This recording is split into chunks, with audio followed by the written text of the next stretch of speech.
Отслабване и берберин. Любимия на всички берберин. Как помага? Берберинът подобрява инсулиновата чувствителност. Затова той е изключително подходящ при състояние като инсулинова резистентност и преддиабетно състояние. Намалява апетита и подобрява храносмилането, действайки върху хормони като лептин и грелин. Доказано е, че подобрява и чревната флора. Берберинът може да ви помогне да намалите нивата на лошия холестерол и триглицериди. Страхотна комбинация би било берберин и хром. И за това днес ще ви покажа берберин комплекс на нутроцевтика. Чрез берберин комплекс получавате мощна доза от берберин и хром, която е доставена чрез липозомна технология. Липозомната технология осигурява максимална абсорбция. Препоръчителният дневен прием е по една капсула 20 минути преди храна.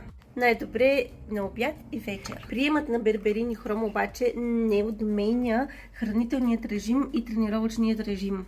Трябва да правите повече крачки, да пиете повече вода, да намалите сладкото или да го ограничите тестеното и резултатът ще дойде.